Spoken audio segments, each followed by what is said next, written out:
오늘의 말씀은 우선 요한복음 11장 25절에서 27절입니다.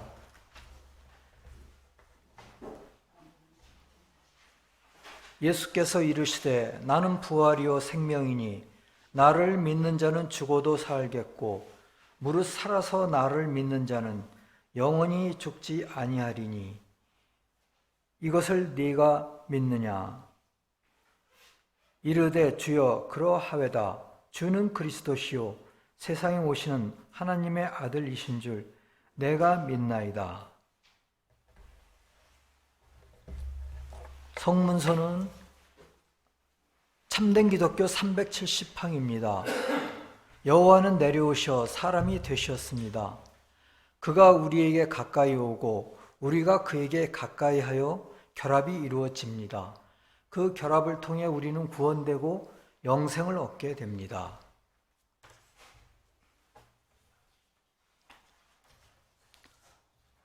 오늘 말씀은 나사로를 다시 살리신 주님의 이야기를 살펴봄으로써 생명의 부활에 대한 주님의 권한과 부활의 의미를 다시 한번 살펴보고자 합니다. 성경 말씀은 요한복음 11장인데요. 중요한 구절만 읽어드리겠습니다.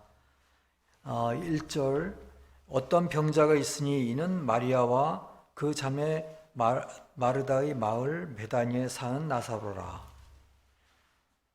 3절 이에 그 누이들이 예수께 사람을 보내어 이르되 주여 보시옵소서 사랑하시는 자가 병들었나이다 하니 예수께서 들으시고 이르시되 이 병은 죽을 병이 아니라 하나님의 영광을 위함이요 하나님의 아들이 이로 말미암아 영광을 받게 하려 함이라 하시더라. 6절 나사로가 병들었다 함을 들으시고 그 계시던 곳에 이틀을 더 유하시고 11절 이 말씀을 하신 후에 또 이르시되 우리 친구 나사로가 잠들었도다 그러나 내가 깨우러 가노라. 13절 예수는 그의 죽음을 가리켜 말씀하신 것이나 그들은 잠들어 쉬는 것을 가리켜 말씀하심인 줄 생각하는지라. 14절 이에 예수께서 밝히 이르시되 나사로가 죽었느니라. 23절 예수께서 이르시되 네 오라비가 다시 살아나리라. 마르다가 이르되 마지막 날 부활 때에는 다시 살아날 줄을 내가 아나이다. 예수께서 이르시되 나는 부활이요 생명이니 나를 믿는 자는 죽어도 살겠고 무릇 살아서 나를 믿는 자는 영원히 죽지 아니하리니 네가 이것을 믿느냐? 이르되 주여 그러하이다. 주는 그리스도시요 세상에 오시는 하나님의 아들이신 줄 내가 믿나이다. 33절입니다. 예수께서 그가 우시는 것과 또 함께 온 유대인들이 우는 것을 보시고 심령의 비통이 여기시고 불쌍히 여기사 예수께서 눈물을 흘리시더라. 39절입니다. 예수께서 이르시되 돌들을 옮겨 놓으라 하니 그 죽은 자의 누이 마르다가 이르되 주여 죽은 지가 나흘이 되었음에 벌써 냄새가 나나이다. 42절 항상 내 말을 들으시는 줄을 내가 알았나이다. 그러나 이 말씀을 하옵는 것은 둘러선 무리를 위함이니 곧 아버지께서 나를 보내신 것을 그들로 믿게 하려 함이니이다. 43절 이 말씀하시오 큰 소리로 나사로야 나오라 부르시니 죽은 자가 수족을 배로 동인 채로 나오는데 그 얼굴은 수건에 쌓였더라. 예수께서 이르시되 풀어놓아 다니게 하라 하시니라. 50절 한 사람이 백성을 위하여 죽어서 온 민족이 망하지 않게 되는 것이 너에게 유익한 줄을 생각하지 아니하는 도다 하였으니 이 말은 스스로 함이 아니요 그 해의 대제사장이므로 예수께서 그 민족을 위하시고 또 그 민족만 위할 뿐 아니라 흩어진 하나님의 자녀를 모아 하나가 되게 하기 위해서 죽으실 것을 미리 말함이러라.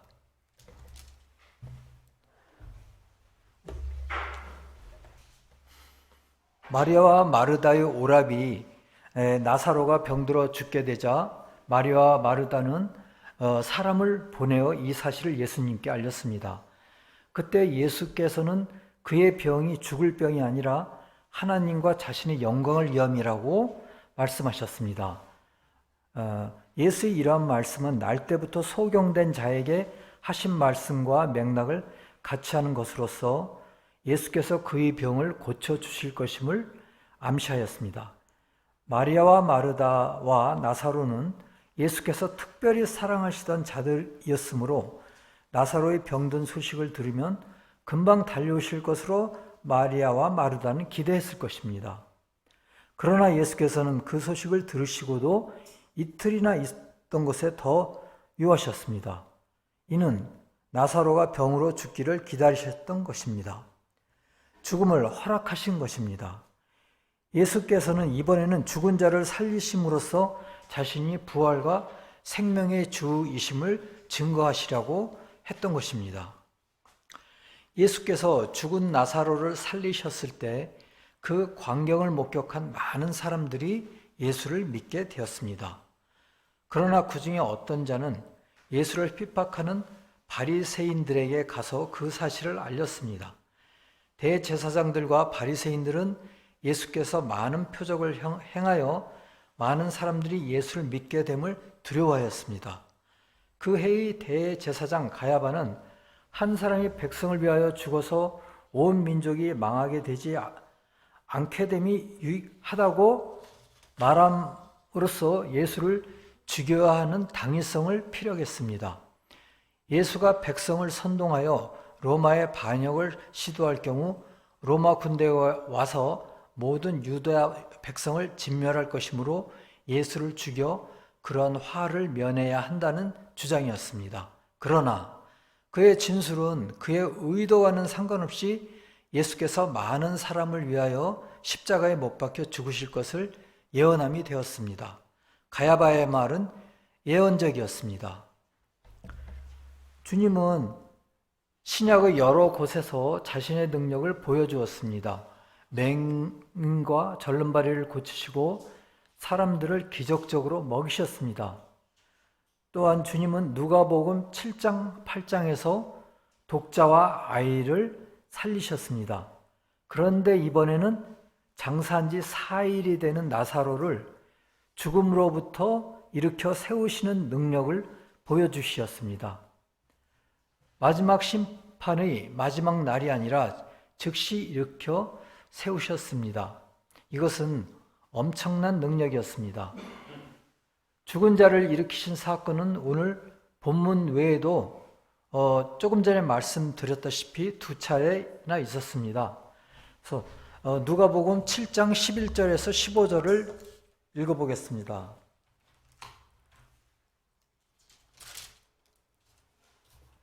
그 이후에 예수께서 나인이란 성으로 가실새 제자와 많은 무리가 동행하더니 성문에 가까이 이르실 때 사람들이 한 죽은 자를 메고 나오니 이는 한 어머니의 독자요 그의 어머니는 과부라.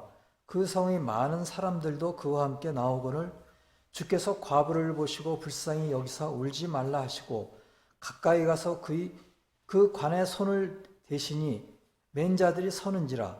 예수께서 이르시되 청년아 내가 네게 말하노니 일어나라 하시매 죽었던 자가 일어나 앉고 말도 하거늘 예수께서 그를 어머니에게 주시니.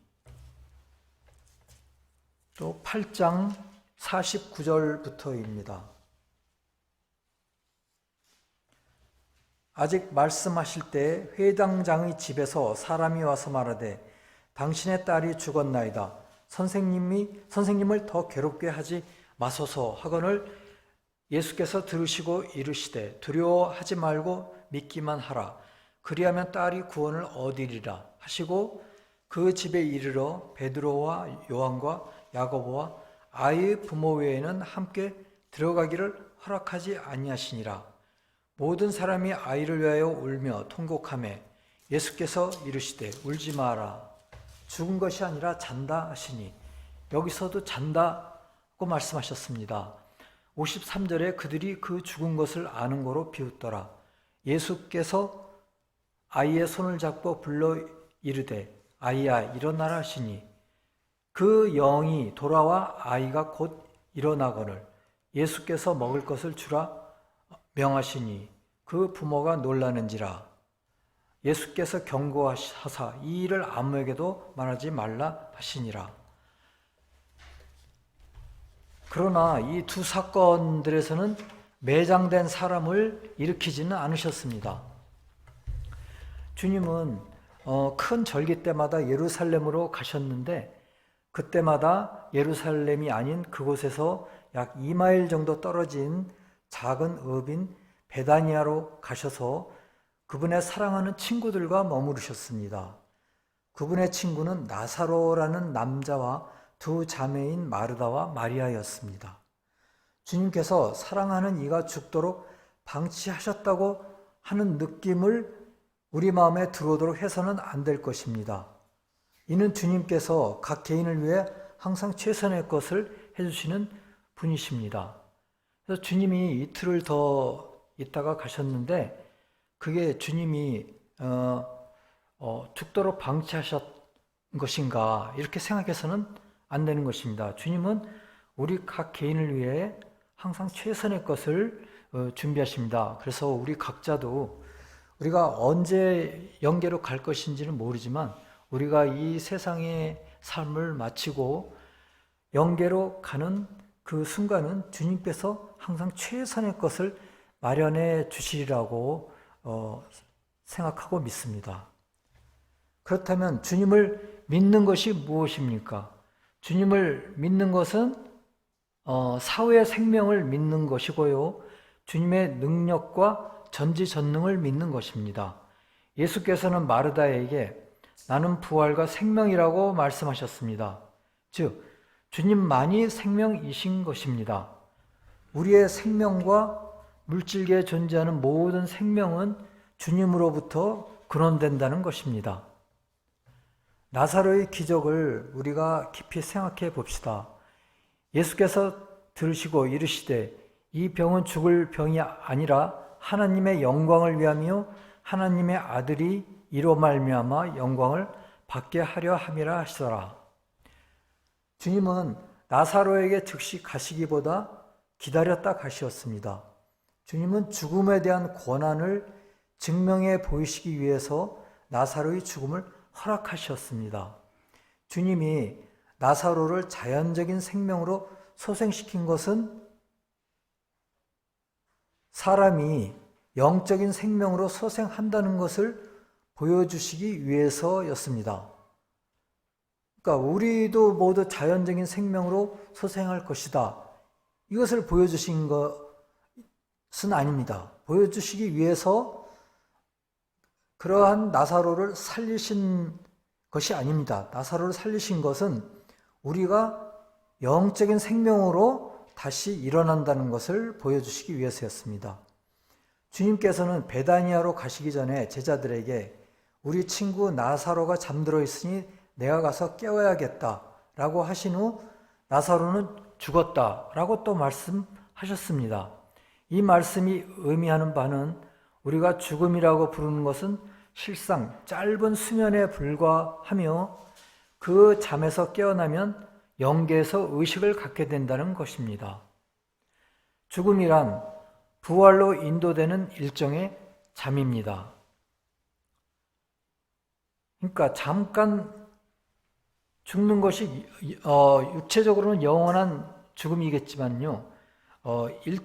잠에서 짧은 잠에 불과하다고 말씀하고 계십니다.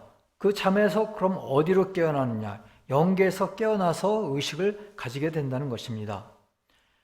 그런데 넓은 의미로 보면 나사로를 일으키심은 이방인들로부터 새 교회를 일으키심을 의미한다고까지 되어 있습니다. 35절에 보면 주님은 의외로 우셨습니다. 하나님은 실제로 인간 가운데 오셨습니다. 실제로 사람이 되셨습니다. 그리하여 나사로라는 특별한 인물을 사랑하시고 눈물을 흘리셨습니다. 이러한 정도로 실제로 인간이 되셨습니다. 그리고 주님은 각 사람을 개인적으로 개별적으로 사랑하십니다. 주님의 우심은 그럼 단지 나사로를 위한 것만이었을까요? 그러지 않습니다. 주님은 모든 인류를 다 사랑하시고 더 큰 사랑, 더 깊은 의미의 비탄이셨습니다. 주님은 실제로 신적이셨습니다. 우리가 충분히 깨달을 수는 없지만 승천하신 후에 아주 높은 곳에 계시며 질서를 유지시키고 우주적인 차원에서 공정과 자비를 유지시키십니다. 주님은 승천 후 각 사람에게 직접적으로 나타나지는 않으십니다. 그런데 주님이 우리에게 나타나신 것은 주님으로부터 있는 말씀 또는 주님이신 말씀 안에서 자신을 나타내시는 것입니다. 주님은 우리 각자와 모두를 아십니다. 우리는 주님의 신성 안에서 평화와 안식을 발견하고 서로 간의 연민과 사랑으로 고무될 수 있습니다. 우리가 주님 안에서 신앙생활을 함으로써 우리는 평화를 발견할 수가 있고 안식을 발견할 수가 있는 것입니다. 그리고 우리 이외에 이웃에게 대한 연민과 사랑으로 우리 자신의 영적인 성향이 고무될 수가 있는 것입니다. 그러한 영적인 은혜를 받을 수 있는 것입니다. 38절에서 예수께서 이르시되 돌을 옮겨 놓으라 하시니 하셨습니다. 이것의 내적인 의미는 무엇일까요? 우리는 우리 삶에서 거짓을 제거해야 합니다. 구원의 능력에 대한 의심과 자만심과 하나님이 필요 없다고 하는 완고함을 제거해야 합니다. 즉, 우리 삶에서 돌을 옮겨 놔야 합니다. 그 돌은 거짓을 의미하고요. 그러니까 잘못된 교리, 잘못된 신앙, 잘못된 오류를 옮겨놔야 하고요. 또 주님에 대한 의심과 또 우리는 주님이 필요 없이 나 스스로 구원할 수 있다 하는 자만심과 주님이 지금 우리에게 어떤 것을 해주실 수 있느냐 하는 의구심과 또 필요 없다고 하는 그러한 완강한 우리의 고집, 완고함이 우리 자신에게 있습니다. 그러한 완고함을 제거하는 것이 돌을 옮겨 놓는 것입니다. 의지의 거듭남으로 볼 수 있겠습니다. 44절에서 죽은 자가 수족을 배로 동인채로 나오는데 그 얼굴을 수건에 쌓였더라.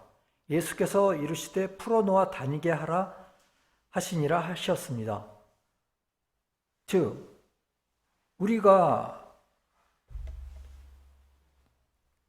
우리를 얽매였던 낡은 생각과 편견을 벗어버리게 해주시는 것입니다.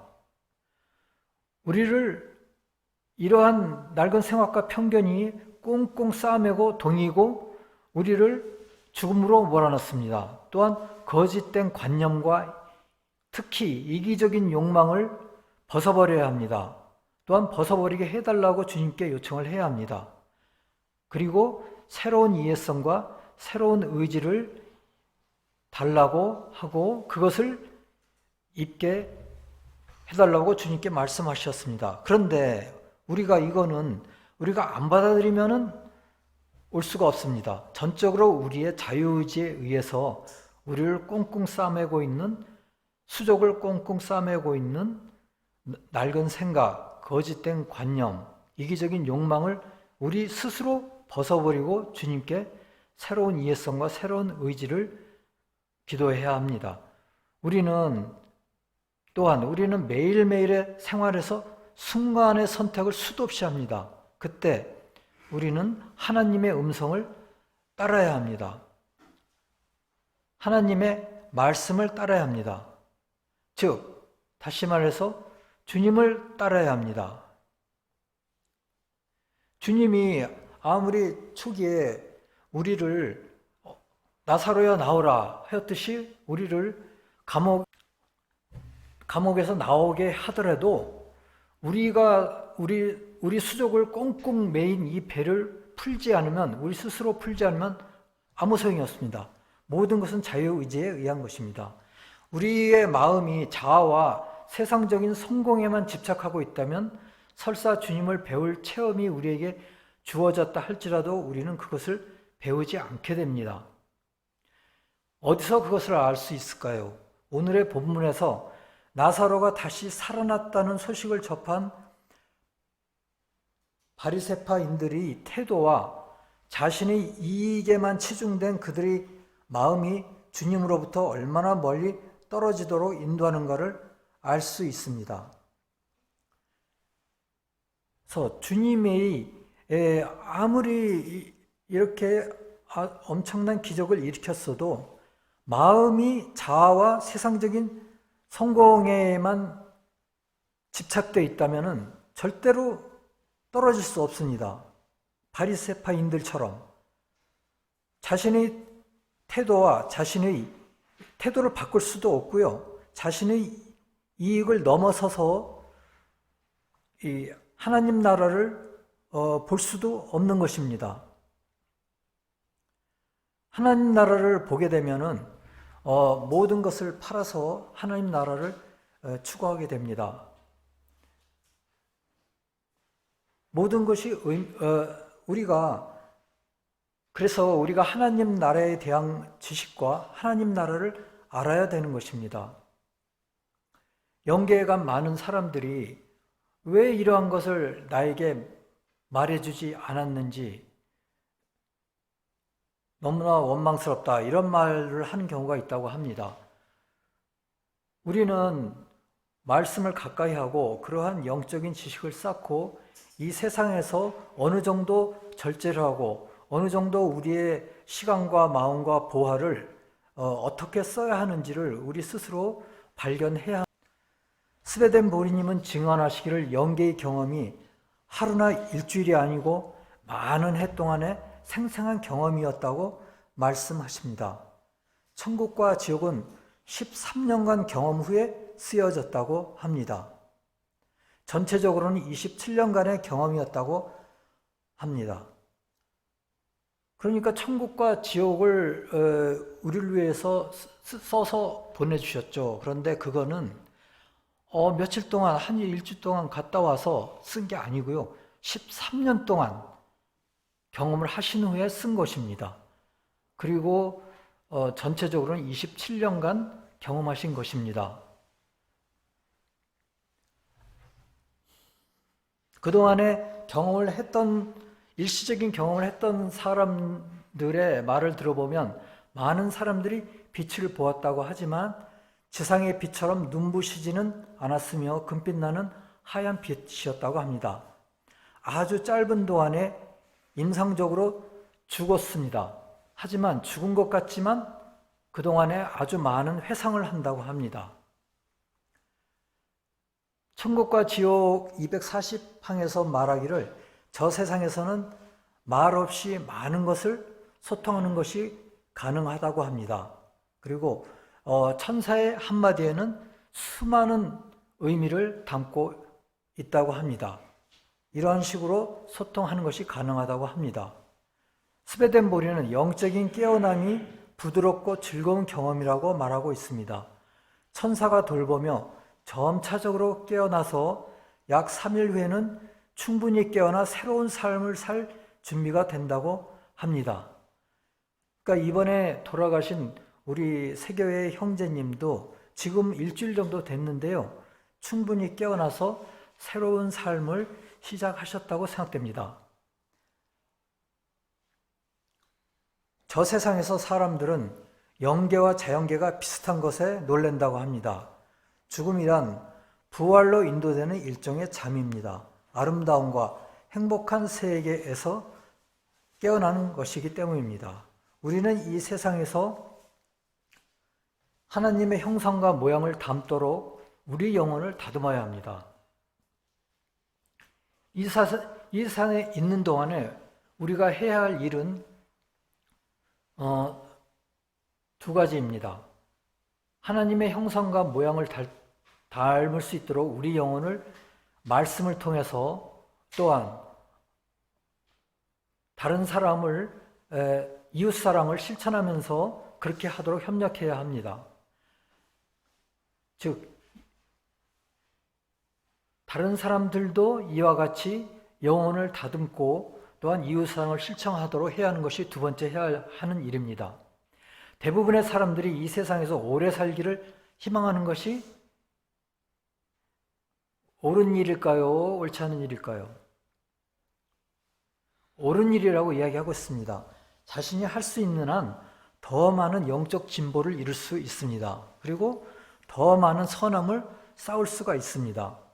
이러한 두 가지를 우리는 이 세상에 있는 동안 부지런히 해야겠습니다. 그런데 영계에서는 그러면 아주 감각이 없을까요? 그러나 여전히 신체와 감각을 가지고 있다고 합니다. 하지만 중요한 차이점이 있습니다. 영계에서는 마음의 세계라고 합니다.